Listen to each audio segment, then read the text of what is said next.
नमस्कार, मैं प्रशांत और आप देखना शुरू कर चुके हैं द एसटी न्यूज। देखिए, आज मैं बात करूंगा बिहार के तिरहुत स्नातक क्षेत्र के बारे में। आप सभी को पता है देवेश चंद्र ठाकुर यहां से एमएलसी हुआ करते थे इस सीट से, लेकिन लोकसभा के चुनाव में वो सांसद के तौर पे चुन लिए गए, जिसके बाद से ये सीट खाली हो गई थी।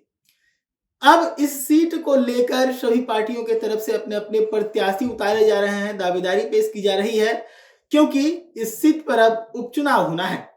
इस सीट पर उपचुनाव इसलिए होना है क्योंकि देवेश चंद्र ठाकुर का कार्यकाल 12 जून 2026 को पूरा होना था, लेकिन वो आधे समय में ही चुनाव लड़ गए लोकसभा का और उसके बाद ये सीट खाली हो गई। तो वैसे में 2026 तक के लिए इस सीट पर जो एमएलसी है वो चुने जाएंगे। किनकी दावेदारी हो चुकी है, कौन कौन नॉमिनेशन कर चुके हैं, इस पर एक नजर डालते हैं।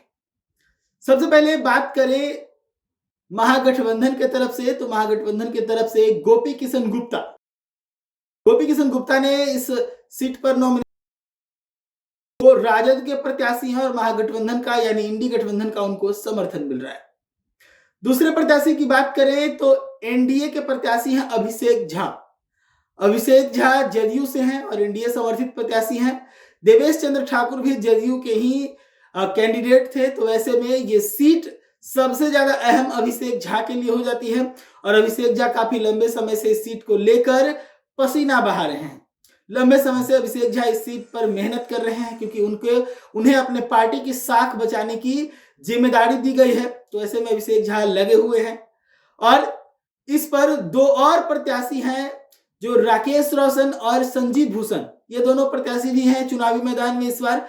इन दोनों ने भी नॉमिनेशन दाखिल कर दिया है। इनके साथ साथ अभिषेक झा ने भी नॉमिनेशन दाखिल कर दिया है, गोपी किशन गुप्ता ने भी नॉमिनेशन दाखिल कर दिया है। और ये दोनों प्रत्याशी जो राकेश रोशन है और संजीव भूषण है, ये दोनों निर्दलीय प्रत्याशी के तौर पर अपना नामांकन दाखिल किया है।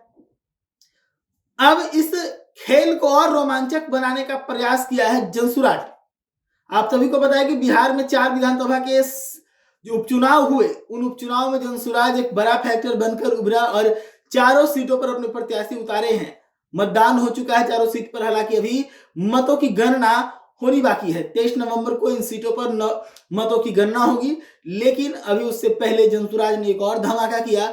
जनसुराज तिरहुत स्नातक क्षेत्र से अपने प्रत्याशी को उतारा है। जनसुराज के प्रत्याशी हैं डॉक्टर विनायक गौतम इसी सीट से यानी कि तिरहुत स्नातक क्षेत्र से 3 बार एमएलसी रह चुके हैं।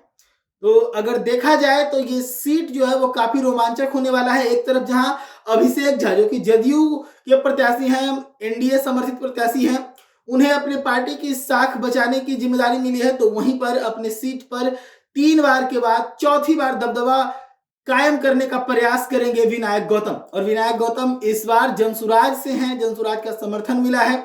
अब देखने वाली बात है कि जनसुराज इस उपचुनाव में कितना बड़ा धमाका कर पाता है।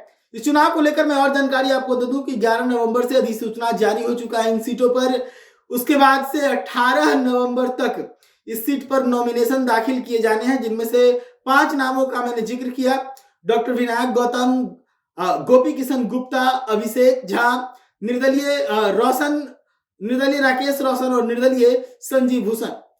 इनमें से 4 प्रत्याशियों ने नॉमिनेशन भी दाखिल कर दिया है, गोपी किशन, अभिषेक झा और राकेश रोशन और संजीव भूषण ने। आज घोषणा हुआ है जनसुराज के प्रत्याशी की, तो जाहिर सी बात है कि बहुत जल्द यानी कि 18 नवंबर जो कि लास्ट डेट है, उससे पहले ये भी नॉमिनेशन यहां से दाखिल कर देंगे। 19 नवंबर को इस सीट पर स्क्रूटनी होगी और उसके बाद 5 दिसंबर को वोट किए जाएंगे।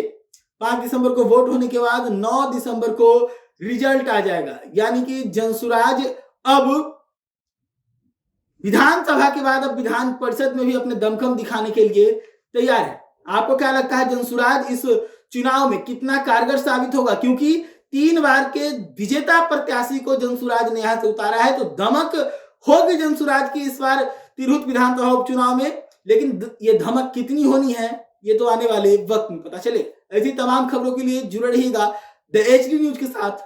धन्यवाद।